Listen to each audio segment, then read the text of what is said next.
Direto dos estúdios do Senac Hub Academy, sob a produção de Laiane Carru, equipe técnica Gabriel e Evelyn Carlos, consultor de inovação em saúde Nilson Narese, apresentado por Dermival Caldeira e Felipe Rezende.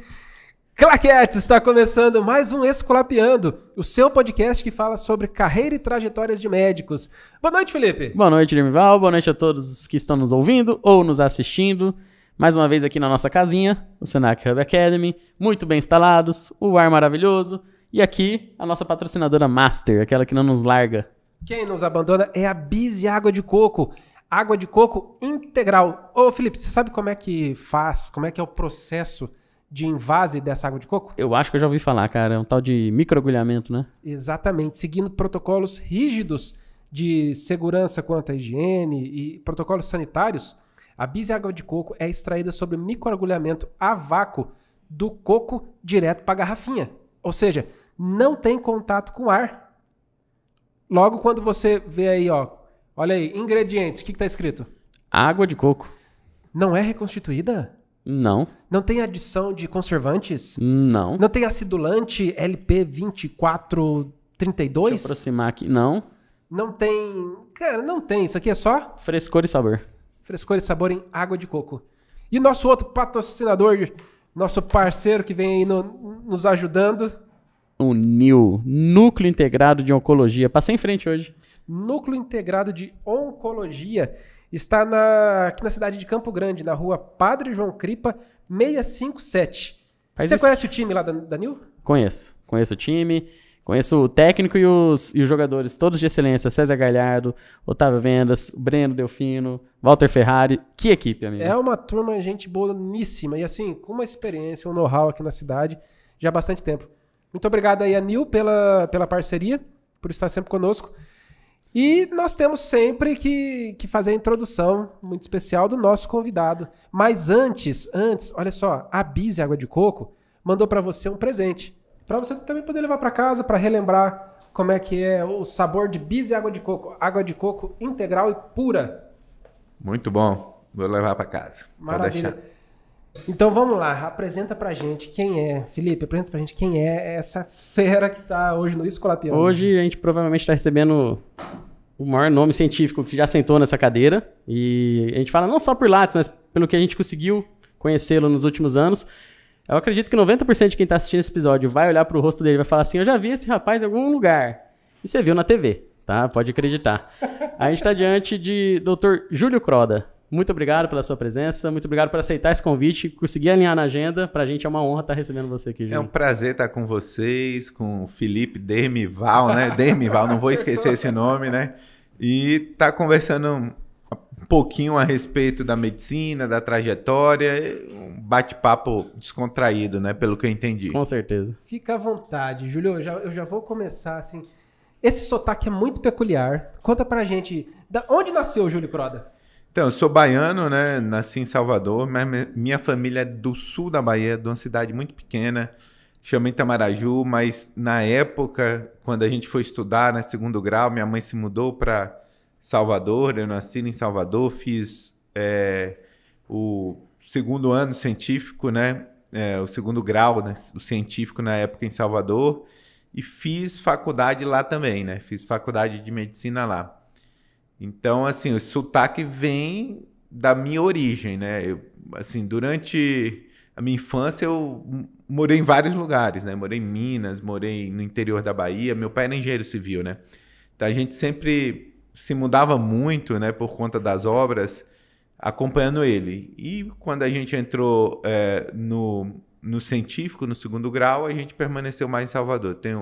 Sou eu e uma irmã. Minha irmã é advogada, né? Procuradora lá no estado da Bahia. E depois que eu terminei a graduação de medicina, eu fui fazer residência em São Paulo. Deixa eu te perguntar uma coisa, curiosidade minha, tá? O cara de Salvador sente falta do mar até hoje? Não, porque eu vou bastante, né? Tenho família lá, então eu já vi que o congresso da Sociedade de Medicina vai ser Tropical lá, é em Salvador. sei lá, que eu sou presidente da sociedade, daí eu não vou passar pela sociedade sem fazer um evento lá. A gente já teve um evento aqui em Campo Grande, o presidente foi o Dr. Rivaldo Venâncio da Cunha, eu era presidente da comissão científica, né? Então, assim, não sinto falta, não. Eu acho que o estado aqui me recebeu muito bem, né? Eu vim para cá em dezembro de 2008, né? Então, 2008, apesar de ter bastante tempo aqui no estado, acho que o sotaque permanece. E eu acho que é importante a gente ter uma origem e realmente se orgulhar da origem nossa, né? Cara, eu sou muito fã de sotaque. Muito fã de sotaque. E às vezes eu fico até chateado quando as pessoas tentam perder o sotaque ou adquirir um sotaque que não lhe é Perdeu o natural. sotaque, Demival? Perder? Porque assim, você consegue identificar, você começa a conhecer a história da pessoa pelo sotaque. Mas você sabe que o pessoal de lá, da Bahia, fala que eu já perdi o sotaque. Que eu já sou sulista, né? Porque... Então, assim, eu tô nesse limbo, né? Que eu tenho... Você era um baiano que comia pão de queijo, tava muito perto de Minas, né? Uma mistura, assim, né? De sotaques. Então, quem é de lá já não me reconhece como sotaque original. E quem é daqui lembra bem o meu sotaque. É fácil identificar, mas muitas vezes não identifica que é da Bahia. Acha que é do Nordeste, algum lugar no Nordeste, Sabe mas que é não dali. necessariamente na Bahia. Ô, Júlio, seu pai é engenheiro, sua mãe do lar, trabalhava? Minha mãe foi bastante tempo do lar, mas depois ela trabalhou. Ela trabalhou como secretária parlamentar, trabalhou na Assembleia Legislativa do Estado da Bahia. Interessante. E a tua infância foi em Salvador ou foi no interior? Minha infância foi... Eu nasci em Salvador, meu pai era engenheiro, estava numa obra no Paraná, né? A cidade chama Ampere, eu fiquei lá até 3 anos, depois a gente se mudou para o interior da Bahia, que ele estava fazendo outra obra, voltamos para Itamaraju, que é a cidade de origem da minha mãe, ele fez uma obra por lá e depois a gente foi para Salvador, né? Minha família. Meu pai sempre viajando, fazendo obras, então eu rodei um pouco. Vamos corrigir, né? Eu fui para o Paraná, bem pequeno. Antes dos 4 anos eu mudei para Minas Gerais, uma cidade que chamava Andrelândia. Aí fiquei nessa cidade até 4, 5 anos, depois Itamaraju, depois Salvador. E de onde que o filho do engenheiro, da assessora parlamentar, quis ser médico? Na verdade, eu não quis ser médico no início não, né? Eu nunca tive sonho de ser médico. Nunca estava na minha perspectiva ser médico. No segundo grau, eu sempre fui bom aluno. Eu gostava muito de matemática. Na verdade, eu queria ser programador, né? Eu gostava muito de computador. Então você gosta de dados, já começa a entender um pouquinho. Sempre gostei, sempre programei. Eu tive Hotbit, não sei se lembram dessa época. Eu tive PCXT, PCAT, que é assim, os primórdios, aqueles... Antes do 486, bem antes de tudo isso, os disquetes 5x1/4, e eu programava bem, gostava de programar, e na verdade eu ia por esse caminho. Acho que talvez estaria mais rico nesse momento do que estou dá tempo agora, ainda, né? Dá tempo. Mas assim, eu gosto. Se eu tivesse mais tempo, talvez na minha aposentadoria, adoro essa parte de programação, tanto que na medicina eu aprendi a fazer análise estatística, por muito tempo fiz minhas análises, fiz dos meus alunos de mestrado, doutorado, porque eu tenho familiaridade com matemática, gosto de programação. Mas eu decidi fazer medicina, voltando à sua pergunta, para a gente não fugir muito do tema, no segundo ano do segundo grau, né? Assim, eu estava indeciso, era bom aluno, não sabia o que fazer. Daí, assim, na escola, né, quando tem um bom aluno, por que você não faz medicina? Se é um bom aluno, tá bom, vamos fazer medicina. Só que eu não fui aprovado depois que eu saí do terceiro ano, né? Mesmo sendo um bom aluno, dos melhores alunos da sala naquele momento. E aí eu fui morar 1 ano em Curitiba. Meu pai era engenheiro, estava com uma obra lá, eu falei, eu vou sair um pouco de Salvador, muita festa, carnaval, né? Amizade. Lá, né? Quanto tempo dura o carnaval em Salvador? Lá começa, né? A gente sempre fala assim que, na verdade, as festas começam 2 de fevereiro, né? Que é o dia de Iemanjá. E aí, com essa festa, vai o mês inteiro, 2 meses de carnaval, de ensaios, de tudo mais. É muita opção, né, João? E no meio do ano tem o São João, né? Que é em junho, né? Verdade. Então, também o interior da Bahia tem muita festa, muitas atividades assim. As cidades competindo para ver qual é o melhor do mundo. Qual é o melhor do mundo, né? Todo mundo vai pro interior, né? Durante essa época. E aí foi que eu me mudei para Curitiba, falei, não, vou estudar, né? Vou lá, fico quieto. E realmente fiquei quieto, eu estudei. Fiz Frio um da cursinho. desgraça também. Frio, né? Só comia, estudava, engordei bastante nessa época, né? E aí passei diferentes vestibulares, privados, públicos, e passei na Federal da Bahia. Eu decidi retornar lá para a Federal e fazer meu curso lá. 6 anos na medicina da Universidade Federal da Bahia, né? UFBA. O FBA. E nesses 6 anos, sabia o que não queria com o passar do tempo? Já tinha o interesse por essa coisa estatística? O que eu falo para os meus alunos, né? Eu sou professor de semiologia aqui na UFMS, né? O que eu falo para os meus alunos, os primeiros 2 anos é decepcionante, né? Na verdade, eu fui para pesquisa porque realmente eu não me identificava na medicina, né? Então, assim, eu falei, deixa eu ver se eu encontro alguma coisa que me motive, né? Porque os primeiros 2 anos ainda era o currículo tradicional, né? Então, aquelas disciplinas básicas, né? Histologia, bioquímica, tal. Então, eu falei, que isso vai ajudar na minha vida? Como que eu vou poder aplicar isso na prática? Eu não me identifiquei, realmente. Tanto que, no primeiro ano de medicina, né? Eu entrei para pesquisa no final do primeiro ano, na verdade. Eu perdi uma disciplina no primeiro semestre, né? Porque eu comecei a sair, tinha acabado de passar no vestibular, não estava motivado na faculdade, então teve uma disciplina lá que eu reprovei. Depois eu dou um jeito. Depois eu dou um jeito. Então, assim, esse momento, né, inicial da escolha de carreira, principalmente para o aluno que sai muito novo, né, do 2º grau, é muito difícil, né? Uma decisão, eventualmente, para o resto da vida, mas eu não vi, assim, hoje em dia eu não vejo assim, né? Mas na época eu via, né? Será que eu estou certo? Porque isso daqui, será que eu quero medicina? Então, por isso que eu fui para pesquisa. E aí, no final do primeiro ano, eu tive essa oportunidade de entrar na Fiocruz Bahia, né? Ser aluno de iniciação científica, eu permaneci durante toda a minha graduação. Já no final do primeiro ano, você já? No final do primeiro ano, eu comecei como voluntário.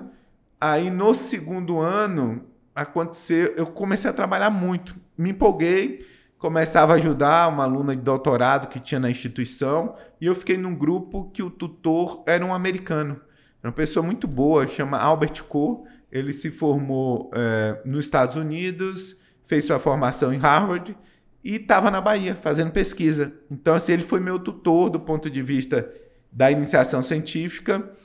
E eu estava com a aluna de doutorado. Só que ele era muito exigente, porque ele é coreano com americano. Então, a mistura, assim, sempre cobrava muito. E essa aluna de doutorado, ela tinha uma previsão de fazer um estágio de doutorado sanduíche nos Estados Unidos, em Berkeley. E ela não foi. Aconteceu, assim, ela estava muita pressão, principalmente no doutorado, muita dificuldade, né, de terminar o doutorado. Estava tudo programado para ela ir, ela não foi, e aí surgiu a oportunidade de eu ir no lugar dela, né? No 2º ano de medicina. Aquela frase, a oportunidade de você estar no lugar certo, né? Você tem que estar nos dois. E ele via que eu estava trabalhando, porque eu trabalhava o dia todo, à noite, final de semana, sai da festa, né? Minha mãe até falava, né? O pessoal, os seguranças lá. Cara, né? passou a quarta de cinzas fazendo análise aqui, estatística. Eu trabalhava no laboratório, né? Pipetava, mexendo fazia em rato aqui. Western blot, né? Na época, né? Então eu botava uma reação no laboratório, né? As reações geralmente têm período de incubação, 4, 6 horas, tal. Botava a reação, ia pra festa. Aí, quando eu voltava da festa, eu passava lá e tirava a reação e terminava o trabalho e voltava pra casa, entendeu? Então eu fiz muito isso, Tem muitos finais de semana. Aqui, será? Sensacional. Entendeu? Muitas vezes eu fiz isso. Ô, Júlio, deixa eu te falar uma coisa. Que legal, cara. Sabe por quê? A gente vê lá, Dr. Júlio Croda, infectologista, mestrado nisso, doutorado naquilo, Yale, super... E a gente pensa, não, o cara deve ser um cara bitolado, que vive só pra estudar, que não aproveitou a vida. Que foi... tem essa sensação, né, Leandro? Mas aí você chega aqui, começa a conhecer a história das pessoas e vê assim, que por trás de todo aquela formalidade acadêmica, pô, tem um cara que foi adolescente, foi jovem. E que não anula a competência, né? E que não anula em nada a competência dele. E é importante também, assim, de alguma forma, achar alguma coisa que eu gostasse, né? Desde cedo. Então, isso acho que fez diferença, porque eu fazia muito pelo prazer ali. Então, assim, para mim era prazeroso estar ali fazendo aquele tipo de atividade, então... mesmo no laboratório, né? Durante toda a faculdade, eu trabalhei no laboratório. Daí eu fui para Berkeley, né? Passei 3 meses lá. Tinha dificuldade em inglês, né? Porque tinha algum tipo de inglês, né? Quando era do 2º grau, mas não inglês, assim, que pudesse, de alguma forma, estar inserido naquele contexto. Então foi, assim, no 2º ano de medicina, 3 meses lá, tudo pago, né? A gente tem um programa do NIH que pagava, né? O NIH é o National Institute of Health dos Estados Unidos, que financia projetos, né? Na área de saúde. Então, assim, foi uma experiência excelente. Depois, continuei trabalhando em laboratório e quando eu estava no internato, na Federal, lá da Bahia, eu pedi, né? Para meu chefe lá, meu orientador, esse americano, que eu queria fazer um estágio em doenças infecciosas nos Estados Unidos para ver se eu ia seguir esse caminho, né? E eu fui para Nova York. Que ano que a gente tá aí, Júlio? Só pra gente... Eu entrei na faculdade em 1997, né? Tá. E fui fazer esse estágio no 5º ano em 2002, Cornell, em ali. Nova York. 2001, 2002. 2001. Então, atentado estava lá. Tava no luto ali já. Tava pré-atentado, que eu fui no verão. Entendi. Fui no verão. Entendi. Foi um pouquinho antes do atentado. Me diga uma coisa, quando você ia para os Estados Unidos e voltava, você chegava a perder continuidade aqui no Brasil ou não? Eu sempre fui nas férias, né? Eu fui no meio do ano, numas férias do meio do ano, e depois eu fui fazer o estágio. Como é estágio, é internato, eles aceitaram meu internato lá, entendeu? Que eu fiz lá. E quando você ficava lá... Porque eu tinha na minha universidade o internato opcional, que vocês, não sei, algumas universidades no Brasil mantêm isso, né? Que você escolhe um período, geralmente 2, 3 meses, e você pode fazer em qualquer área, né? Em qualquer lugar. E eu utilizei esse período para ir para lá, porque eu tive essa oportunidade também, né? Enquanto você estava lá nos Estados Unidos, você já alguma vez cogitava seguir uma carreira naquele país ou não? Sempre quero voltar para o Brasil? Quando eu fiz o Step 1. Que tem os fiz steps. O Step 1, passei. Na minha época tinha Step 1, Clinical Skill e Clinical Practice. Eu fiz o Step 2, passei também na parte da prova. E aí, quando eu estava no 6º ano, eu tinha que decidir, né, se eu iria para os Estados Unidos. Então, para isso, eu teria que fazer a prova prática, que era feita lá, né? Ou seguir minha carreira aqui no Brasil, fazendo residência e tudo mais. Muito difícil compatibilizar as duas carreiras nos 2 países, por conta da certificação, né? Então, a sua certificação em medicina interna, né? Clínica médica que fala, né? Doenças infecciosas, infectologia...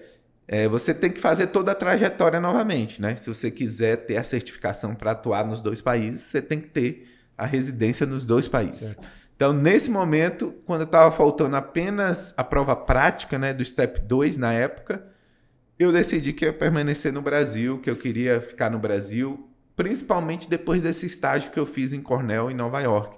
Porque eu vi que a doença infecciosa lá era mais infecção hospitalar, muita infecção de próteses, né? Muito ortopedia, tudo mais. Então, assim, eu falei, não, aqui eu vou aprender mais, né? Se for para ser doenças infecciosas, aqui tem um leque de doença tropical muito mais interessante que eu já vinha na faculdade, né? Quando eu estava no internato. Então, eu decidi por ficar no Brasil e não fazer uma carreira nos Estados Unidos. O Brasil agradece, né? Até anotei, mas posso até perguntar agora. Naquele caos durante a pandemia, seria mais fácil você estar trabalhando exatamente no Brasil ou você acha que nos Estados Unidos você ia conseguir ter mais sossego? Eu acho que, assim, uma coisa que eu senti lá, né, nesses momentos. Depois eu fui de novo lá, fui fazer um curso já na residência na Harvard. Você sempre é visto como estrangeiro, né?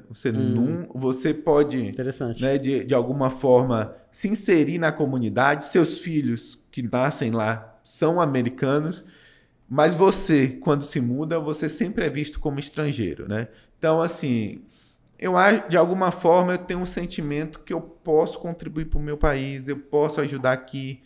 E eu acho que nesses anos, né, e nessa decisão que eu tomei lá no passado, eu já contribuí muito para aqui. Não sei se eu teria essa oportunidade lá de contribuir o tanto que eu contribuí para o meu país, para a minha área específica aqui. Porque lá eu sou visto como estrangeiro, eventualmente não teria os mesmos espaços Latino. que eu tenho aqui. Então, realmente, do ponto de vista eventual financeiro, estaria melhor. Mas, assim, minha carreira nunca se baseou no lado financeiro. Eu nunca fiz minhas escolhas pelo lado financeiro.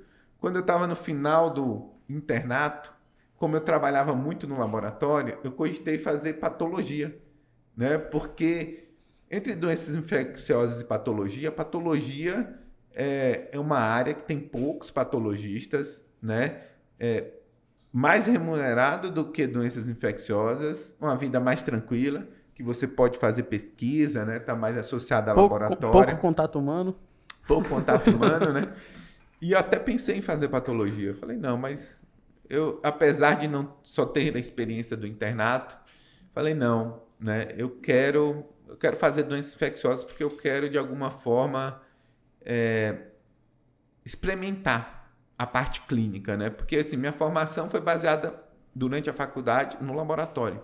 Então, assim, eu ganhei um expertise que eu acho que nenhum médico, né, colega meu de doenças infecciosas, teve a oportunidade de passar 5 anos no laboratório, de saber realmente os processos, tudo lá, né? Então, assim, eu acho que foi muito importante. Mas daí eu falei, não, eu quero ser clínico, eu quero fazer uma especialidade clínica. E aí eu fui fazer infecto, e aí eu passei na USP, né? Eu fiz infecto na USP e foi fenomenal para a parte clínica, né?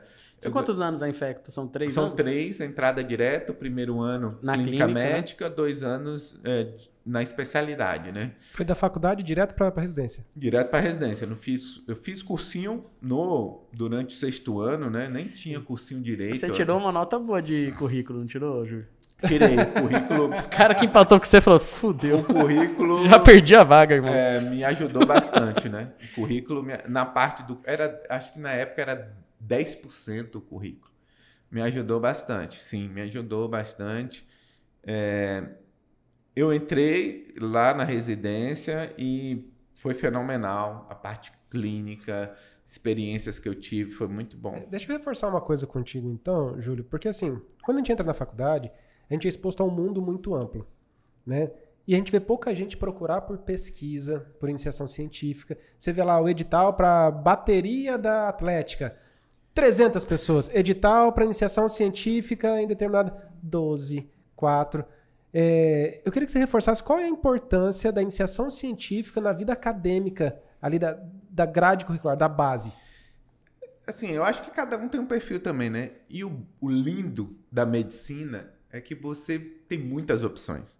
Como vocês falaram, patologia não vê paciente. Se você gosta de muito procedimento técnico, você tem ser cirurgião. Se você gosta de psiquiatria, se você quer, né? Então, assim, a medicina tem interação com todas as áreas, assim. Então, assim, por isso que eu acho que eu fiz medicina.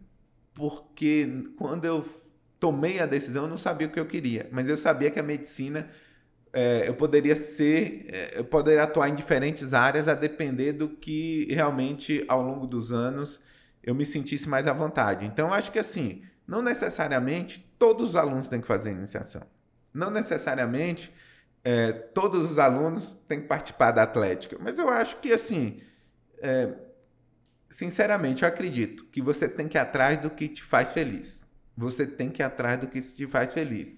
E se você pode experimentar isso na faculdade, é excelente. Mas não obrigatoriamente você deve fazer iniciação científica porque isso vai ser bom para o seu currículo. Você deve fazer porque você curte fazer aquilo ali, entendeu? Te dá algum tipo de prazer e cada pessoa tem uma personalidade diferente. Então, assim, eu tive sorte, né, de encontrar uma coisa que eu gostava de fazer. Mas, assim, eu também sempre me adaptei muito, né, assim, às situações. Então, quando eu fui fazer residência, a parte clínica, né, também gostava do que eu fazia bem feito e me empenhava, né, naquele momento, né. Então, assim, eu acho que a decisão de fazer infecto foi a decisão acertada, porque eu poderia aliar a parte clínica Eu queria ter e continuar tendo contato com o paciente. Doenças infecciosas é uma especialidade que lida com a população mais vulnerável, mais pobre, com certeza, que de alguma forma você pode fazer diferença, e isso me motivava muito, porque eu trabalhava com leptospirose na iniciação científica, no laboratório, tentando identificar teste diagnóstico, vacina. Então, ao longo desses 5 anos, com essa oportunidade que eu tive para ir para Berkeley, a gente descobriu uma proteína, essa proteína virou um teste diagnóstico, eu tenho uma patente, né, basicamente do laboratório, para a leptospirose, essa doença que está associada à pobreza, transmitida pelo rato, nas grandes comunidades carentes do Brasil.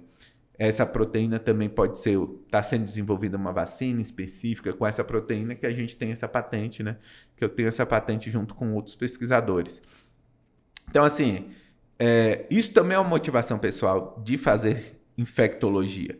Poder, de alguma forma, transformar, através da medicina, essas populações mais vulneráveis, né?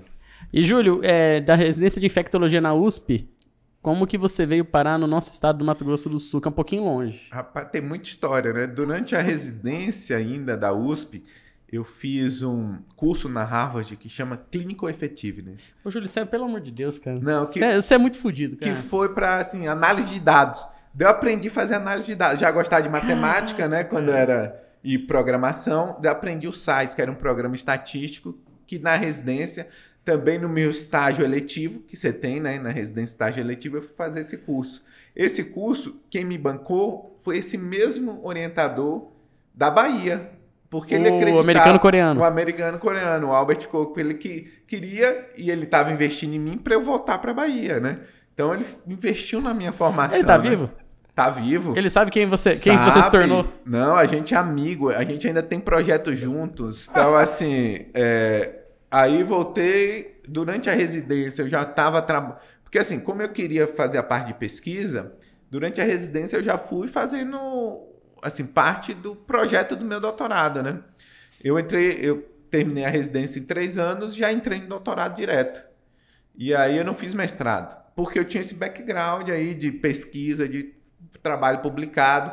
Eu consegui entrar no doutorado, em 2 anos eu terminei meu doutorado, porque eu já tinha iniciado o projeto de pesquisa durante a residência.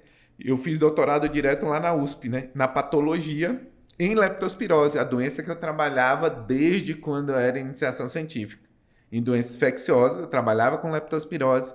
Eu fiz, durante a residência, eu comecei a analisar algumas lâminas, né? Leptospirose da hemorragia pulmonar, a gente queria entender por que acontecer essa hemorragia pulmonar nessa doença, tudo mais. Então, já comecei a trabalhar aí durante a residência. No doutorado, meu trabalho já estava praticamente pronto. Eu fui fazer um doutorado de sanduíche no Instituto Pasteur. Passei 6 meses na França. Do Louis Pasteur? Lá em Paris. Curtiu? Lá em Paris. Tô fazendo Duolingo. Você tá gastando, hein? Apesar de ter a residência e trabalhado com a parte clínica, eu fui de volta para o laboratório. Fui fazer mutação de leptospira, fiz o primeiro clone mutagênico. Então, assim, é uma loucura. Mas, assim, eu acho que foi muito bom essa experiência, entendeu? Daí eu voltei do doutorado de sanduíche, voltei para Salvador, né? Terminei residência, terminei meu doutorado. Fiquei 1 ano em Salvador, dando plantão. No final de semana, no Hospital Couto Maia, que era doenças de referência para doenças infecciosas, né? E continuava trabalho voluntário na pesquisa, porque eu queria entrar na carreira acadêmica, né? Eu queria entrar numa instituição de pesquisa, na Universidade Federal da Bahia ou na Fundação Oswaldo Cruz, né? Entretanto, né, nesse 1 ano que eu voltei para a Bahia, minha esposa ficou grávida da minha primeira filha. E eu não poderia ficar mais na Bahia esperando uma oportunidade, né? Porque esses centros maiores, né? Às vezes você tem que esperar 2, 3, 4 anos para abrir um concurso que você entre e de alguma forma você possa desenvolver a sua carreira acadêmica. E aí eu comecei a procurar concursos no Brasil e eu fui para Dourados. Meu primeiro concurso foi em Dourados. Eu cheguei em Dourados em janeiro de 2009. Te abalou você ter tudo isso na sua bagagem e de repente você parar numa cidade com 200 mil habitantes? Te abalou de alguma maneira, Júlio? Eu, assim, na verdade, que na época eu pensei, né? Depois desse um ano de Salvador. A vida tava dura, entendeu? Assim, eu queria continuar no meu propósito. Meu propósito era ser médico pesquisador. Com família, com filho, né? A necessidade bate na porta. A necessidade bate na porta, né? Minha família, ninguém depende de mim, graças a Deus. Então, assim, eu não tinha essa urgência de ganhar dinheiro na medicina para sustentar minha família. Então, quando apareceu a oportunidade, eu abracei. E Dourados não tinha nada, né? Porque, assim, a universidade iniciou em 2005, né? Então, assim, quando eu cheguei lá, tinha 4 anos de universidade. Tinha nem turma formada. Então, assim, tinha porque veio da UFMS, né? O curso de medicina abriu antes, como campus da UFMS, e depois mudou para a UFGD, agora. Entendeu? Tá. Mas, assim, não tinha nada de pesquisa, né? Não tinha nada de pesquisa. Não tinha nem hospital universitário. Tinha o Hospital Municipal de Dourados. Só que eu cheguei lá, eu fiz concurso para 20 horas. E aí o pessoal, eu falei, no primeiro mês, falei, não, quero ser dedicação exclusiva. Porque daí, com a dedicação exclusiva, eu conseguia pelo menos me manter. Daí os médicos, mas por que você vai ser dedicação exclusiva Dourados aqui, ó, terna da oportunidade, só tinha um infecto com uma amiga minha, que mora lá ainda, que é professora de lá, que é a Renata Praça, é infectologista, e por isso que eu fui fazer concurso lá, porque a gente se formou junto na residência, ela fez Emílio Ribas. Aí eu liguei para ela, e aí Dourados? Não, Dourados é ótimo, venha ser professor aqui. Aqui é só dengue, pode vir. Aqui é ótimo, tem muitas oportunidades, né? Dourados é uma região bem rica, né? Do agronegócio, sim, né? Soja, milho e tudo mais. Então tem muitas oportunidades de crescimento. E aí foi por isso que eu vim fazer o concurso. Eu fui candidato único, para você ter uma ideia, né? Porque não tinha nenhum outro médico com doutorado. Eu tinha terminado o doutorado, eu, na verdade, fiz o concurso em novembro. Em outubro, eu ainda iria defender em dezembro e assumir em janeiro o concurso, né? Foi, assim, nesse um ano de Salvador até defender e assumir lá. Então, chegando em Dourados, assim, eu tive dúvidas, né? Como todo profissional, né? Se naquele momento eu tinha tomado a decisão correta, né? Porque não tinha nada. Mas, assim, naquele momento de 2009, era um momento de expansão do ensino superior, né? Tinha muito investimento nas universidades. Tinha Ciência Sem Fronteira, era uma época boa. Ciência Sem Fronteira, o próprio Reúne trouxe muito recurso. E aí, assim, eu me tornei dedicação exclusiva, daí porque eu era professor de dedicação exclusiva, já me colocaram na coordenação do curso de medicina, daí depois, quando eu estava na coordenação do curso de medicina, eu abri a residência de clínica médica, era coordenador da residência de clínica médica lá no hospital universitário, daí o hospital, que era municipal, se transformou em universitário, e a gente abriu a primeira residência de clínica médica, então fui o primeiro coordenador da residência.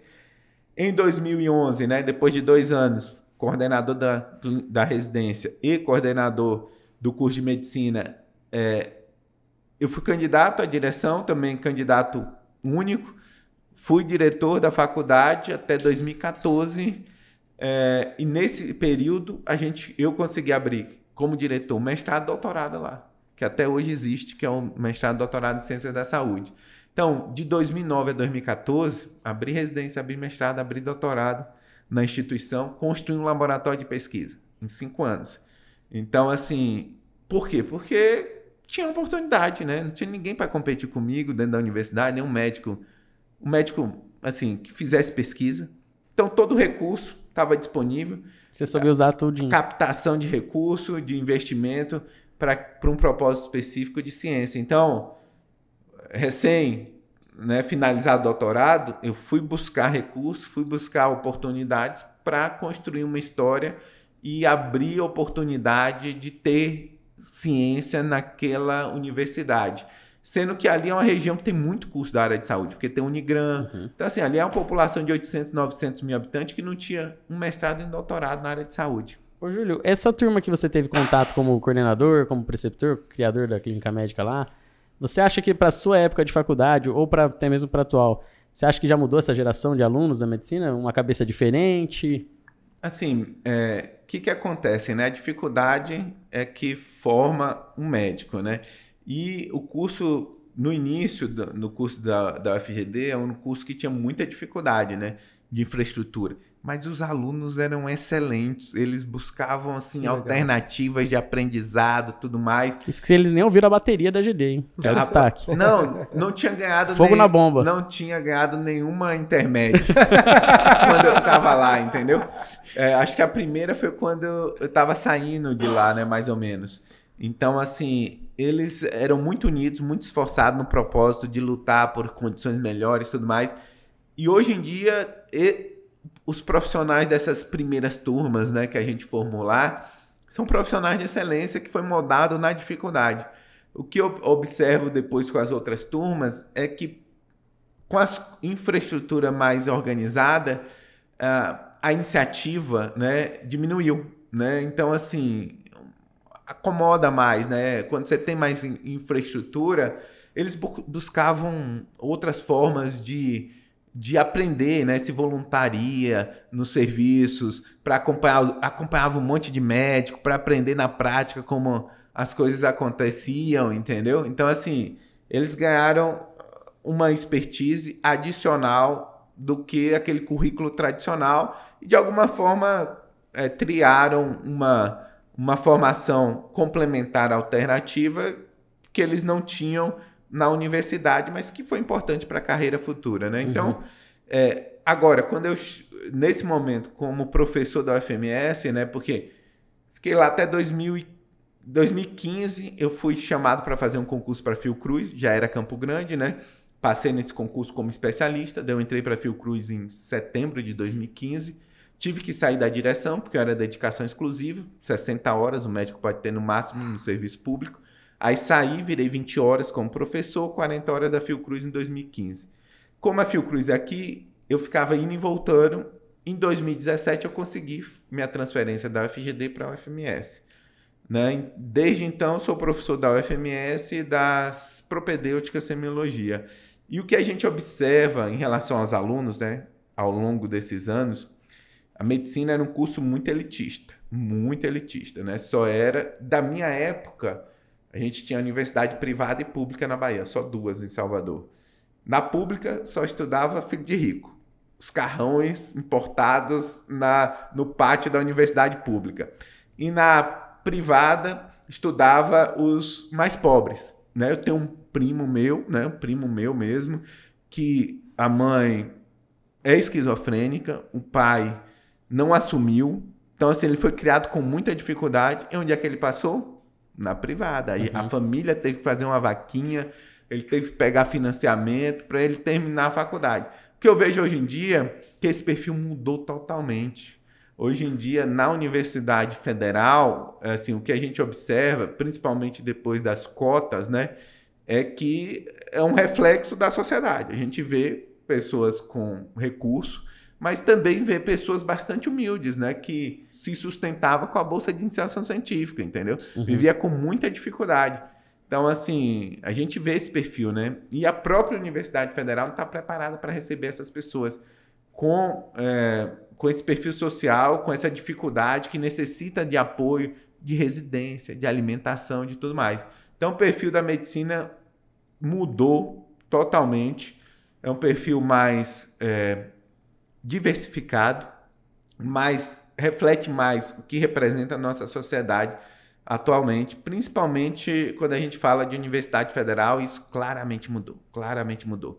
Quer dizer, a gente tem um ensino básico, né, que é deficitário, né? Então, os melhores alunos das escolas privadas iam estudar nas universidades federais. E isso mudou. Era difícil concorrer com eles, né? Para quem da sua profissão, com toda a sua bagagem científica, Fiocruz é onde você queria estar? Definitivo. A nível de Brasil? Sim, desde quando eu era aluno. Chegou, fui aluno, né? É o ápice ali para quem é pesquisador. Eu sou assim, completamente realizado nos dois cargos que eu tenho, né? De professor na universidade e de especialista, pesquisador na Fundação Oswaldo Cruz. Me dá oportunidade, me dá, de alguma forma, condições de fazer o que eu gosto, porque é uma instituição que é especializada em pesquisa. Então, ele é assim, de alguma forma, os financiamentos que eu tenho, a maioria internacional, eles conseguem, de alguma forma, ter uma parte administrativa que me dá total condição de trabalhar. Então, assim, em termos de concurso, sim, eu sou feliz, eu cheguei... cheguei muito novo, né? Assumi como professor muito novo, depois entrei na Fiocruz também, de alguma forma, muito novo. Então, assim, sou feliz nesses locais, não tenho muita coisa a reclamar, não. Que maravilha, cara. Normalmente o funcionário público vem e reclama. Parabéns. Traçou a estratégia, chegou e hoje é feliz onde está. Parabéns. Questão, assim, lógico que a gente eventualmente não ganha muito, né? É lógico, né? Comparado com a média salarial de médico no serviço privado para ultra especialista, para alguma especialidade, né? Mas assim, isso... Mas é reflexo dos teus valores isso. Lá atrás você falou assim, eu não comecei por questão financeira e nunca pautei a minha carreira por questão financeira. São valores. Princípios, né, na verdade. Uma pergunta sincera. Quando você estava fazendo infecto lá na USP, quando você estava nos Estados Unidos, nos estágios durante a sua faculdade, que você viu que você ia seguir o caminho da doença infecto parasitária, algum momento da sua vida você achou que você ia viver uma pandemia? Não. Durante a residência, não, né? Durante a residência, não. Nunca imaginei que eu ia viver a pandemia de Covid-19. Nunca imaginei que eu, de alguma forma, estaria no centro do debate, né? Porque quando veio o Covid-19, eu estava no Ministério, porque eu sempre sou muito inquieto, surgiu a oportunidade de ir. Departamento de Imunização e Doenças Transmissíveis. Exatamente. Fui diretor, só o diretor disso. Fui diretor disso, que é o maior departamento da Secretaria de Vigilância e Saúde, e fui secretário substituto do Anderson Kleber de Oliveira. Foi quem me chamou para o Ministério, não foi o Mandetta. O Mandetta nem me conhecia, ele me conheceu, na verdade, de Dourados. E no Ministério ele achava que eu ainda morava em Dourados. Porque quando eu era coordenador de curso, né, teve o primeiro Mais Médico, e a gente fez uma discussão na Câmara.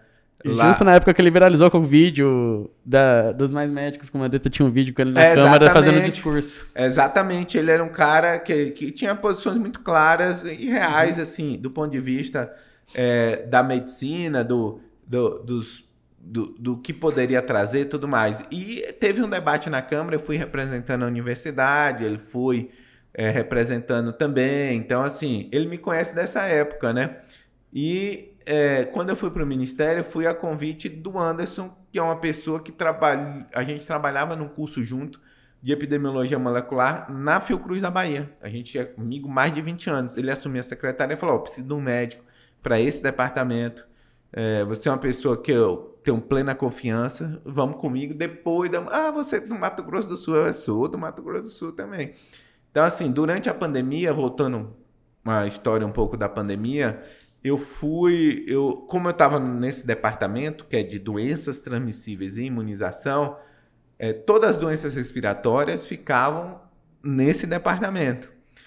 E aí, quando começou o Covid em dezembro de 2019, né? Dezembro de 19, foi criado, né, o Centro de Operações de Emergência, que é o que, na verdade, coordena todas as ações do Ministério da Saúde.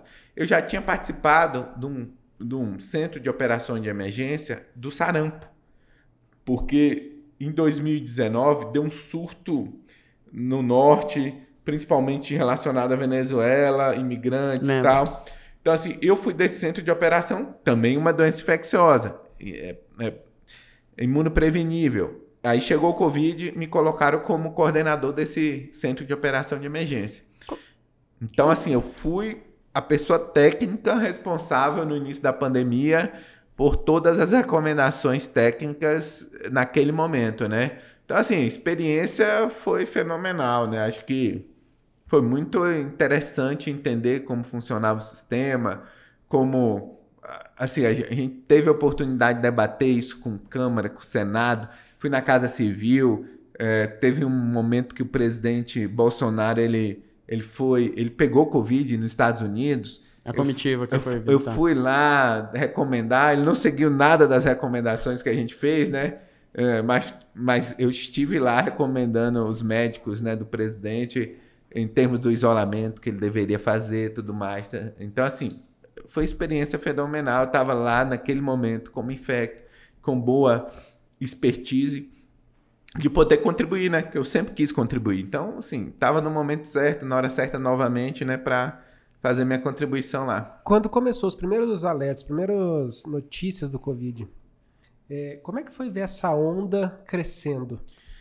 O que acontece, né? Eu fiz lá durante o Covid, assim, como eu tinha experiência internacional, então, assim, eu entendia muito, né? Eu fui buscar muita informação do que estava acontecendo na China, depois com a Itália, pedi ajuda da Organização Mundial de Saúde. Vocês se servem no mesmo lugar que a gente se serve de informação? É na imprensa? Vocês têm uma comunicação entre países diferentes? Na imprensa. A gente tem sistemas que fazem clipe, que capturam notícias, e a gente capturou que estava tendo um surto de doença respiratória na China antes de ficar público isso. E a gente começou a monitorar esse surto que estava acontecendo em Wuhan, de aumento do número de casos de doença respiratória. Então, assim, a gente já tinha noção do que estava ocorrendo lá, entendeu? Que era uma doença, que era transmitida pelo ar, né? E que poderia ser uma zoonose, porque foi encontrada casos no mercado ali e que já tinham história prévia, né? A China é um país onde a gente tem muita influenza, né? H1N1, H5N1, gripe suína, né? Então, assim, é um país que tem relação animal-humano muito próximo e que facilita muita mutação. Facilita a mutação, facilita esse pulo de espécie que a gente chama, né? Dos animais para o humano, porque tem esses mercados ao ar livre de animais que são vendidos, né? Isso foi proibido, mas assim, esses animais silvestres são vendidos em mercados em grandes metrópoles, né? O que favorece de alguma forma que ocorra essa transmissão de animais para humanos e tudo mais. Então, assim, a gente já vinha monitorando. Aí as informações eram difíceis, a China realmente teve dificuldade de informar o mundo adequadamente, tomar as medidas iniciais adequadamente, mas quando começou a surgir casos na Itália, né? Aí a gente fez reunião com o pessoal de lá, com Itália e Espanha, que foram os dois países. Itália já tinha emitido alerta de pandemia? Ainda não tinha pandemia, não. Foi casos que foram da China. Mas já tinha os caminhões frigoríficos, todo aquele... Começou aquele caos, entendeu? Uhum. E aí a gente fez reunião e a gente chamou uma reunião logo em janeiro com especialistas. Margarete eu chamei essa reunião e falei, tá acontecendo isso. Com todas as sociedades científicas, né? E todo mundo começou a doença que mata 50% de quem? Na época era esse o dado, né? De letalidade, não sei o quê. Daí depois virou 10%, depois virou 5%, mas era muito letal a doença, né? E começou aquele caos na Itália, né? Não ter as pessoas morrendo sem nenhum tipo de assistência, na Espanha. Então, assim, a gente começou a entender, né, que era uma emergência de saúde pública, tanto que a gente sugeriu o decreto, né, que foi aprovado de emergência de saúde pública antes de ser declarado pandemia e antes de ter o primeiro caso no Brasil. Sabia disso? Não sabia disso. Antes de ter Por quê? A gente teria que se preparar melhor. EPIs. Esse decreto facilitaria a compra, armazenagem, tudo isso, resumindo. E coordenação, né, da resposta. Entendo. Né? Então, assim, a gente colocou esse decreto na mesa e falou, existe uma emergência de saúde pública, não porque tem algum caso aqui, porque a gente não tem EPI. Se chegar aqui, e vai chegar, uma doença respiratória que estava na Itália, na Espanha, vai chegar. Cadê? Os profissionais de saúde todos muito com medo, né? Ninguém queria, eu não vou trabalhar nisso não, sem EPI, sem máscara, sem nada, sem capote, sem não sei o quê. Entendeu? Onde você tava? Não vou trabalhar com isso não, essa doença que mata um monte de gente. Os dois tontos no SAMU aqui. Não vou trabalhar não com isso aí, isso daí tô fora, entendeu? Então assim, o decreto de emergência veio muito mais para organizar compra de material, coordenar as ações, do que propriamente um risco epidemiológico do momento, né? Antes de ter o primeiro caso, nós já tínhamos um decreto de emergência na mesa. Já tinha o centro de operações de emergência, a gente já estava fazendo os boletins, eu já tinha dado a primeira entrevista coletiva, né? A primeira entrevista coletiva do Covid quem deu foi eu e o Gabardo, porque o ministro Mandetta e o Anderson o Anderson estava de férias e o Mandetta estava viajando. Estava na Suíça. Então, eu e Gabardo foi a primeira coletiva do Covid-19, foi a gente, entendeu? E para explicar para a população o que era a doença, o que estava acontecendo nos outros países. E você já tinha um temor maior já? Do que em dezembro, com as primeiras notícias de Wuhan? Depois que a gente entendeu a taxa de transmissão com os dados da Itália, mas antes de chegar no Brasil, antes de a gente ter um número importante de casos, eu formei um time, né? Como eu tinha muita experiência em pesquisa, né? Eu sempre gostei de números, de dados. Formei um time para fazer modelagem. Dentro do Ministério, trouxe 4, 5 pessoas, modeladores, junto com a Universidade de Brasília. Falei, traz os modeladores que você tem de melhor. Peguei 2, 3 da minha equipe que sabia fazer modelagem, né? Vamos modelar isso daqui. Quantos casos a gente vai ter no Brasil? Vamos tentar modelar cenários a partir da taxa de transmissão, né? Dá para você modelar isso, dá para você modelar facilmente, né? Porque você tem a taxa de ataque, assim, todos são suscetíveis, ninguém teve contato com esse vírus.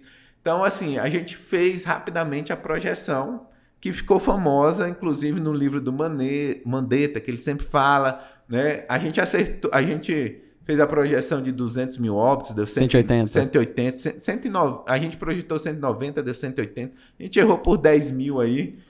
E essa era a projeção do pior cenário, segundo ele, né?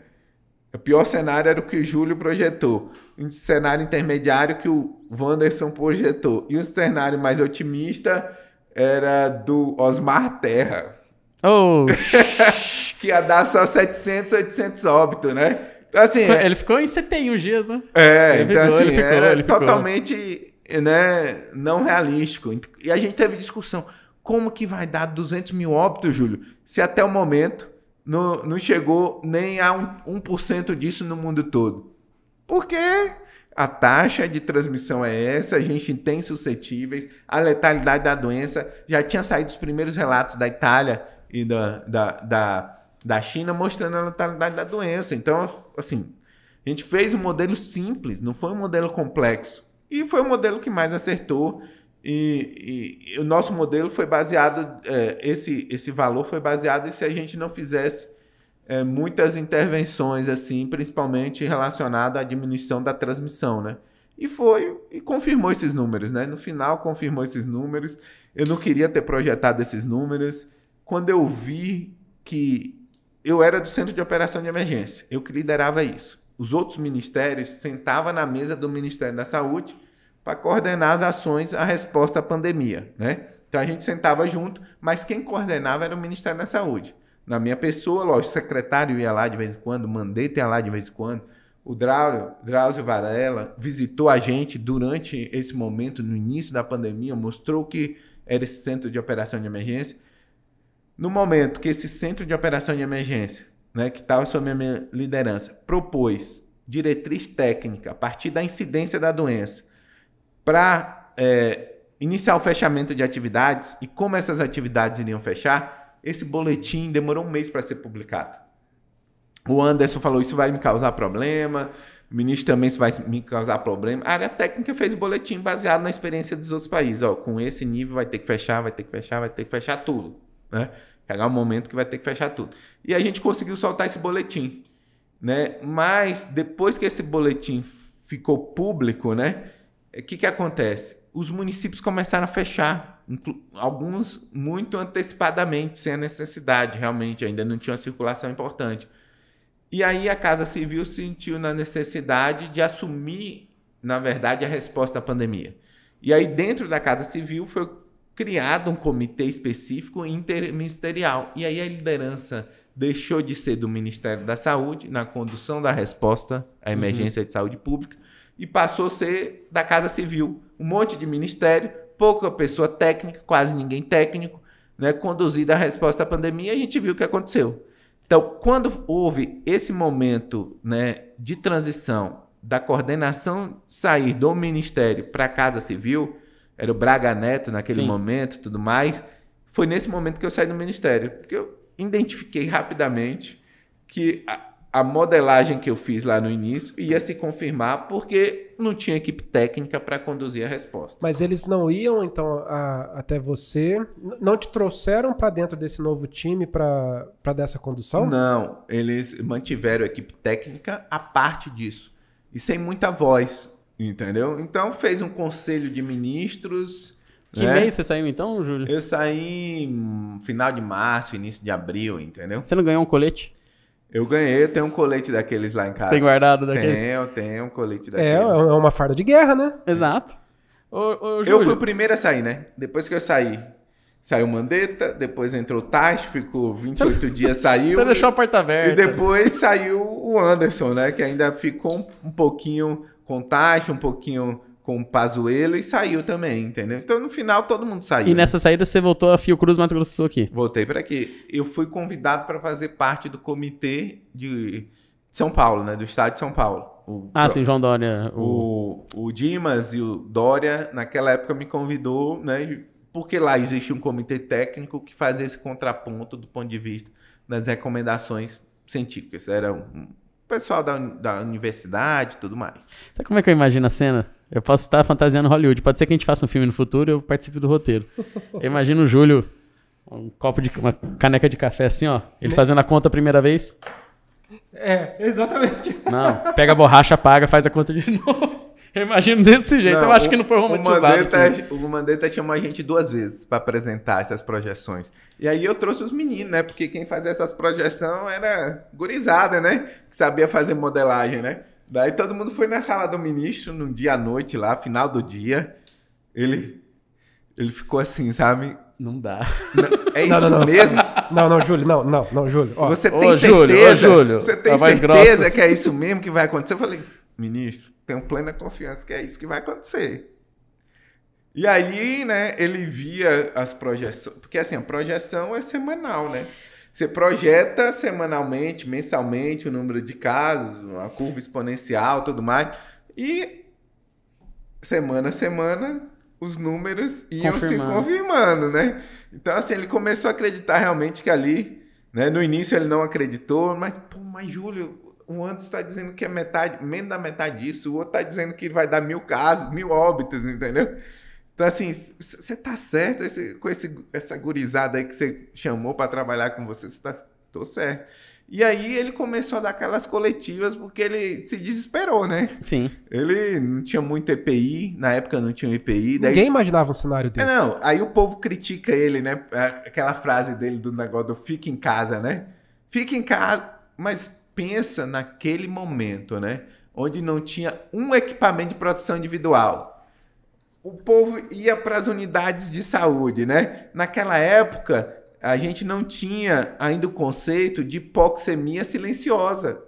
A gente não sabia que isso ocorria, entendeu? Quer dizer, o cara ficava com hipóxia em casa, se você não monitora com oxímetro, você não saberia. Ele não tá tão clínico, mas na hora que você põe lá, 90. Naquela 89. época, a gente, assim, o que a gente tinha de dado era o seguinte, o paciente começa a sentir falta de ar, vai procurar a unidade, vai ser atendido, vai ser encaminhado para um CTI e tudo mais. A gente não tem tratamento. Os profissionais de saúde não tem nenhum tipo de EPI. O que ele vai fazer na unidade? Só transmitir para as pessoas que estão lá doentes, né? Então, assim, o conceito de hipoxemia silenciosa não existia naquela época, quando ele falou essa frase do fica em casa, entendeu? Ó, se você tem sintoma leve, você não precisa procurar a unidade básica de saúde. Porque se ele tem sintoma leve, ele não vai se agravar. Né? Entendi. Então, assim, ele tinha aquele pensamento muito, né, que às vezes a gente fala para gripe normal, né? Não, você fica em casa, toma líquido tal, que você vai melhorar, né? Se você sentir falta de ar, e a recomendação é essa, né? Se você sentir falta de ar, sentir muito cansaço, sentir tontura, você procura a unidade básica de saúde para ser encaminhado. Então, conceito, a ciência muda a todo momento, né? E as nossas recomendações mudam. Então, esse que é importante, assim, a população entender, né? A ciência não tem uma fórmula mágica e não tem resposta para tudo. E nunca vai ter. A gente toma as decisões, muitas vezes, baseado no que existe no momento. Às vezes, na maioria das vezes, pode acertar, mas pode errar também, né? Mas faz parte do processo, né? É impossível a gente prever o que vai acontecer e como seria essa doença, né? E, Júlio, nessa época, por você ser pesquisador, você entender muito dessa parte, Fiocruz e tudo, você já tinha algum zumbidinho de que aconteceria uma vacina ainda naquele ano? Vai ficar para 2021? Como que você via aquele início de cenário? A gente via com muita reticência, né? Porque, assim, o que acontece, né? A gente entendia que o caminho era utilizar as tecnologias que eram mais bem-sucedidas. Um exemplo disso é a Coronavac, vacina de vírus inativado. A gente sempre usou. A gente chama que é a primeira geração de vacinas, né? A gente pegar a varíola, né? É a mesma tipo, a bactéria, o vírus atenuado, o vírus da febre amarela, o vírus atenuado.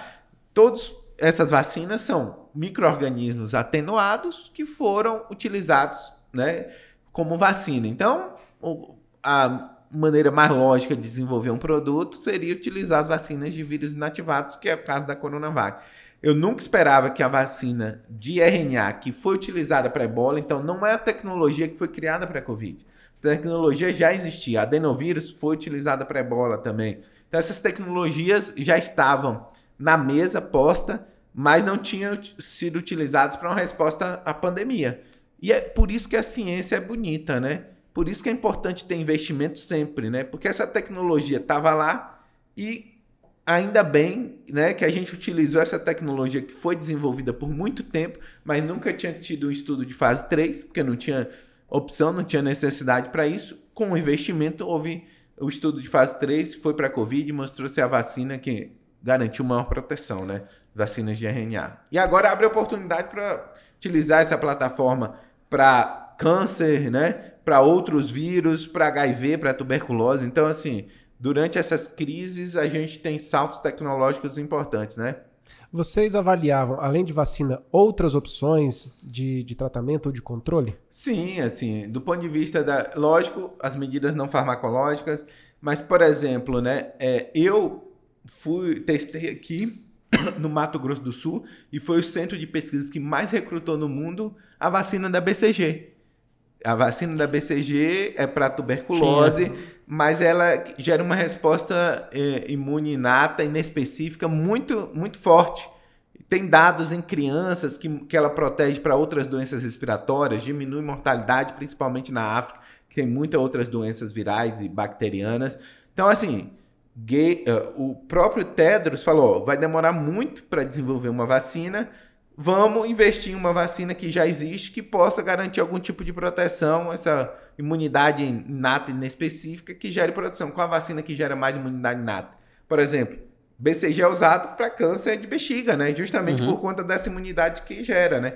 E aí foi que surgiu o estudo da BCG, financiado por Gates, e que a gente teve oportunidade de fazer aqui no Mato Grosso do Sul. Eu fui responsável por todo o estudo no Brasil, né? A Margarete Dalcomo no Rio de Janeiro, chamei ela para participar, o Marcos Lacerda em Manaus, e esse artigo foi publicado esse ano no New England. Não mostrou benefício a BCG, mas a gente está lá, né, no New England, um artigo, um estudo muito bem feito. Então, foi buscar alternativas de outras vacinas, sim.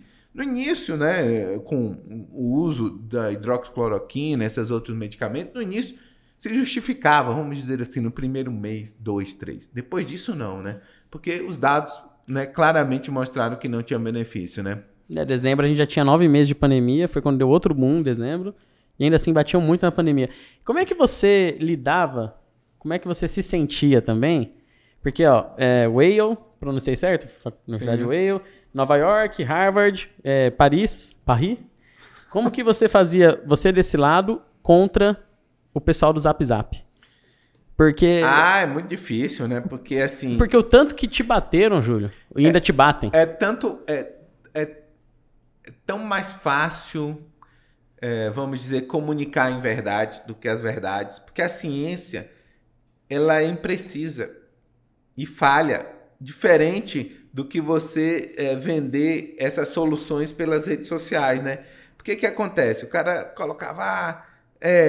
a experiência, quando a gente fala de redes sociais, as experiências individuais são muito importantes. As pessoas se convencem em adotar práticas, né? Práticas e mudança de comportamento, porque viu uma pessoa falando que fez alguma coisa e depois que ela fez aquilo, deu certo. Depois que usou aquele tipo de tratamento, a vida dela mudou. Então, assim, é muito fácil vender isso. É o N de 1, né? É uma amostra de 1. E assim, como é que dá errado? A oratória, o poder de convencimento é muito mais fácil. Porque a ciência, quando você comunica ciência, você vai comunicar sempre incerteza. A ciência é sempre incerta. E isso não gera compartilhamento. Porque a pessoa quer uma resposta definitiva para a sua pergunta. Eu vou melhorar como? Se eu tomar esse remédio, se eu fizer esse tratamento, 100% de cura, né? Então, assim, é isso que ela quer. Ela quer essas respostas mais objetivas, né? A população quer isso. E a ciência nunca vai trazer essa resposta. Sempre vai trabalhar com muita incerteza, ainda mais para uma doença nova, um vírus novo, tudo mais. Então, ninguém vai compartilhar, pode ser que traga algum tipo de benefício. Não, essa medicação, assim, o kit COVID, se você tomar, você não vai pegar a doença, porque no laboratório... Ensaios do laboratório viram que a célula fica protegida para a entrada do vírus. Então, assim, essa história vende, né? Daí o cara fala, tomei o kit COVID e eu melhorei. Ia melhorar independente de ter tomado ou não, mas o relato pessoal gera o convencimento. Você, como cientista, você não vai falar isso. Entendeu? Você não perdeu a razão em nenhum momento? Você não se estressou? Você ficou puto alguma vez? Não saiu na mão com ninguém? Eu acho que, na verdade, me motivou. Preparado da Bahia aqui, ó. Da Bahia aqui, ó. Como é que é? A galera do... Eu acho que, assim, que na verdade, né, de alguma forma, a gente é provado, né? Todo momento, né? Sim. E, de alguma forma, isso faz parte de um crescimento pessoal muito importante, né? Porque você é provado por amigos, por familiares. Quer dizer, você é especialista da área. Você está falando que aquilo não funciona. Yale, Harvard, Paris, Nova York. Mas Rio Cruz. a sua prima falou que viu um vídeo que falava que funcionava, teve um parente que tomou e melhorou, entendeu? Então, assim, isso é o dia a dia, mas assim, na verdade, isso... Então você saiu dos grupos da família? Não, saí. Inclusive... Mas também silenciou e arquivou. Não quero nem ver. Eu tenho um grupo, né? Um grupo de médicos, né? A gente sabe que muitos médicos apoiaram. Sim, né? teve. A gente tinha uma corrente, né? A gente tem uma corrente, Médicos pela Vida. Foi no pretérito ainda. Que continua disseminando desinformação, né? Inclusive, hoje em dia, nesse momento, antivacina, um discurso muito antivacina, né? Que antes era só para o Covid, agora se estendeu para outras vacinas e impacta na adesão da população à vacina. E o grupo chama Médicos pela Vida, né? Então, assim... Tem um grupo, inclusive, da minha faculdade, né, que eu era muito amigo, assim, não deixei de ser amigo. E nesse grupo só tem, assim, tinha 10, 11 pessoas que saíram do grupo da faculdade porque eram mais radicais no apoio a esses... Eu continuo no grupo deles, entendeu? Eu continuo no grupo, continuo debatendo, porque, assim, se a gente não se posiciona nesses ambientes, né, a gente... O sentimento de tribo, quando a gente tem as redes sociais, os canais de trocas de mensagem, se a gente só conversa com quem pensa igual a gente, você cada vez mais você vê as divergências e não as convergências, né? Então, você acaba não tendo mais empatia, mesmo entendendo que essa pessoa pensa muito diferente de você, você acaba não entendendo por que ela pensa diferente de você, quais são as motivações. Então, assim, as redes sociais, é muito fácil através das redes sociais você se isolar na sua bolha, né? Se esconder, né? Só escutar aquilo que você quer ouvir. Só escutar o que... Eu acho que é importante ouvir, apesar de você não concordar. Lógico que tudo tem limite, né? A gente tem que entender que é importante ter a liberdade de expressão, mas tudo tem um limite do ponto de vista do impacto que isso gera em termos de saúde pública, em que nível está sendo discutido isso, né? O nível é muito importante, né? Mas eu acho que é importante você se posicionar nesses grupos. Você se posicionar mesmo que você seja minoria, entendeu? Mesmo que você... Seja execrado um pouquinho assim. É melhor você visitar o inferno do que o inferno te visitar. De alguma forma... Já ouvi essa frase. De alguma forma... Eu acho que, assim, pra mim é um experimento legal, entendeu?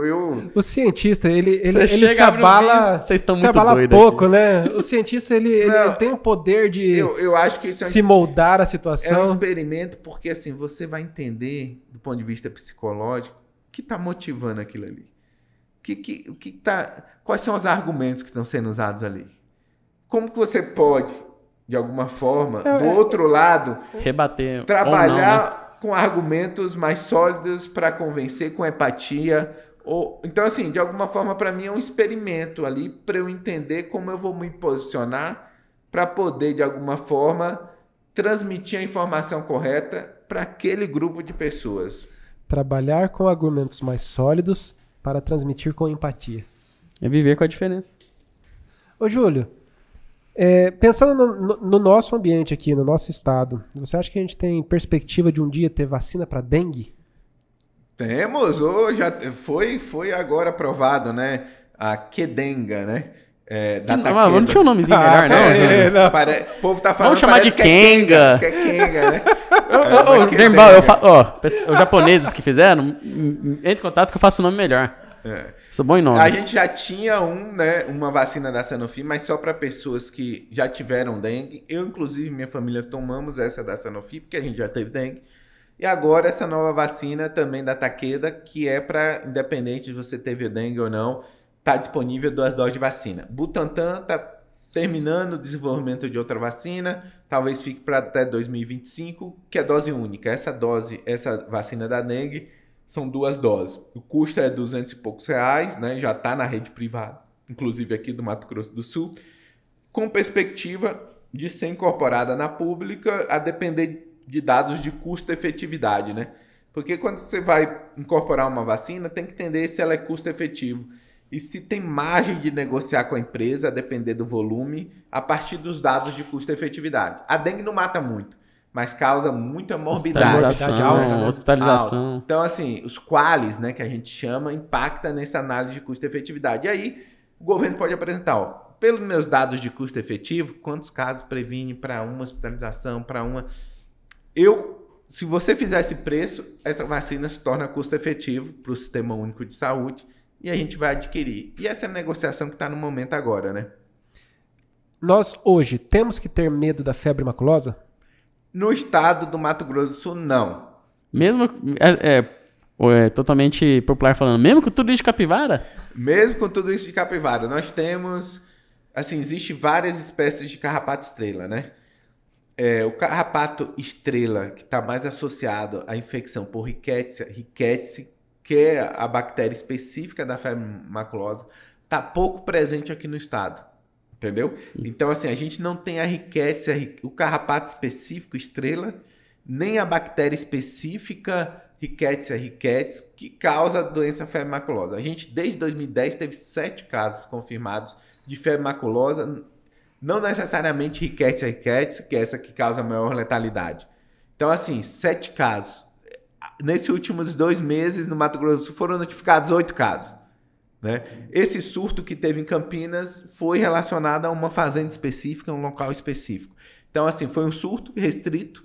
Então, assim, claro que a gente deve monitorar, né? Fazer monitoramento ambiental, ver os carrapatos que existem nessas capivaras, ver se esses carrapatos estão infectados por essa bactéria. Tem um pesquisador da Embrapa que faz muito bem isso, Renato Andreotti, né? E ele que tem esses dados que foram publicados a respeito dos nossos carrapatos, das bactérias que infectam esses carrapatos. Então, por enquanto não, mas é importante manter a vigilância e entender se alguma mudança ambiental, de condição desses ambientes pode acontecer e a gente tem uma frequência maior dessa bactéria específica. E os profissionais de saúde também, né? A gente relembrar que existe essa doença, saber identificar, saber suspeitar e tudo mais. Que você não vai vendo, você vai esquecendo, né? Exatamente. É a doença difícil, né, de diferenciar. Muito similar também. Com outras, né? Então, assim, sempre é diagnóstico de exclusão, teste demora, mas, assim, não é a primeira doença que você vai... Por isso que eu gosto da ciência, tá vendo? Se você não sabe epidemiologia, você vai querer solicitar o teste só porque foi picado por carrapato no estado do Mato Grosso do Sul. É assim que se falha o SUS. E você não vai falar, não, tá circulando dengue agora, essa pele avermelhada com febre, não é vermaculosa. Vamos pedir primeiro para dengue, depois vamos pedir para chikungunya, outras árvores. Depois vamos ver se não é vermaculosa, entendeu? Lógico, quando a gente pensa no diagnóstico, se a gente não tem noção da epidemiologia, a gente acaba tirando para tudo quanto é lado, né? O mais comum é sempre o mais comum, né? A gente quer só que a gente quer sempre olhar um pouquinho adiante, olhar além dos 5 dedos. Eu acho que a infectologia talvez seja a especialidade mais corajosa que a gente tem na medicina. Sabe por quê? Eu sou cirurgião, mas quando eu vou operar o paciente, o risco é do paciente. E do paciente. Exatamente. Agora, o infectologista não. O infectologista, você está todo dia lidando com um agente infeccioso que ele pode de lá pular para você. E tomada de decisões que influenciam intercontinentes. Minha esposa pegou tuberculose na residência, entendeu? Tratando de pacientes, né? Então, assim, a gente... Nas emergências, imagine você tá lidando com uma febre hemorrágica desconhecida como foi a ebola na África, né? Então, assim, é emocionante até, né? esse ambiente. Então, assim, acho que é uma especialidade muito interessante, lógico, não é bem remunerado, para deixar claro, mas, assim, te dá a oportunidade de conhecer um pouco a sociedade, lidar com o desconhecido, trabalhar na gestão, na vigilância, né? Lidar com a emergência de saúde pública, a maioria das emergências de saúde pública, sem ser o desastre, né? A gente tem desastres ambientais. Mas na área de saúde mais propriamente dita, são as doenças infecciosas, né? Ô, Júlio, existe, na sua visão, a possibilidade, ela é mais, ela é mais fácil de acontecer ou mais difícil? De existir uma nova pandemia daqui a uns anos? Mais fácil, lógico que é mais fácil. A gente tem um mundo que é conectado. Hoje em dia, cada vez mais, né, você tem conectividade entre os países, entre as regiões. Você sai de um lugar do mundo, em 48 horas você pode chegar em qualquer cidade do mundo, né? Pelo aumento da malha aérea. Então, assim, qualquer doença, principalmente as doenças respiratórias, esse vírus pode disseminar muito rápido, né? Cada vez mais você tem uma relação homem e meio ambiente mais próximo, né?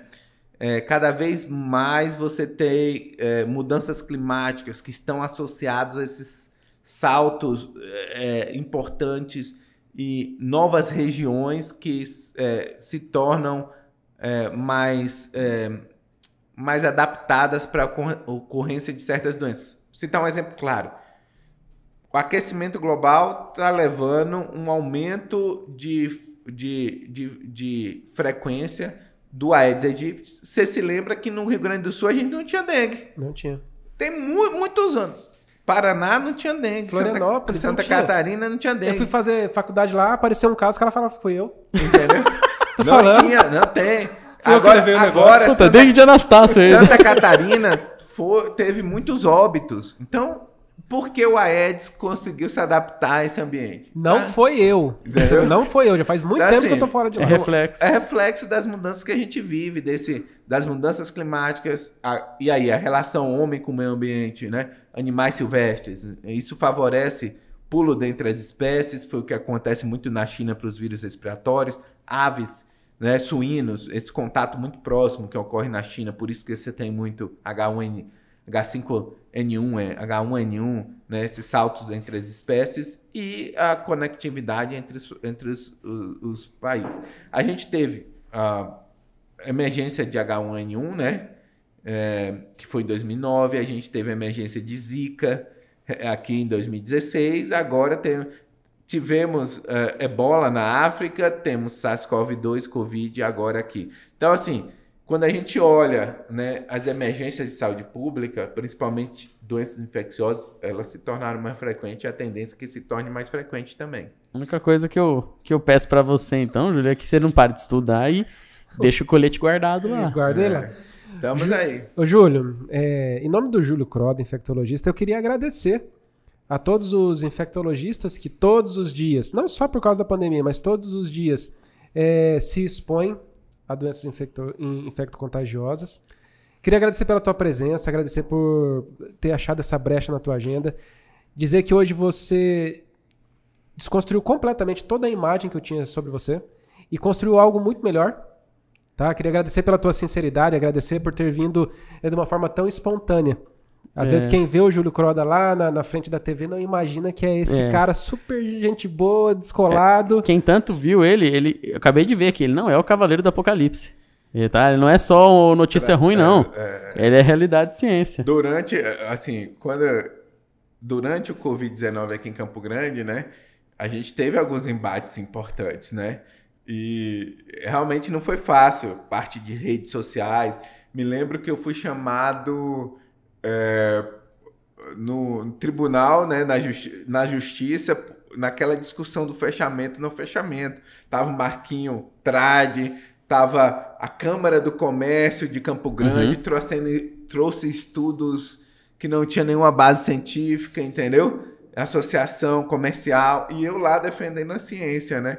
Então, assim, foi um momento difícil, né? Foi um momento difícil. Mas eu não me arrependo de defender a ciência, não, porque no final das contas, né, fica claro e transparente qual o caminho que deveria ser adotado. A gente viu quem venceu, né? É. Ô, Júlio, você quer deixar algum recado? De repente convidar os colegas para Salvador em setembro? Sua rede social? Sim. Eu tenho no Instagram Dr. Júlio Croda, no Twitter é Júlio Croda, no Facebook é Júlio Croda. Eu posto nas minhas redes sociais com frequência. Eu sou presidente da Sociedade Brasileira de Alimentação Tropical, que estuda todas essas doenças. É uma das sociedades mais científicas, mais antigas do Brasil. Da época de... Tipo, a história dessa sociedade tem relação com Oswaldo Cruz, com Carlos Chagas, né? Com Aloysio Prata. E eu sou presidente. A gente vai realizar o Congresso de Medicina Tropical em Salvador, entre os dias 10 e 13 de setembro. É um congresso que reúne mais de 2.500 pessoas, onde mais de 500 palestrantes nacionais e internacionais participam. É um congresso, é o segundo maior congresso de medicina tropical do mundo, só perde para o americano.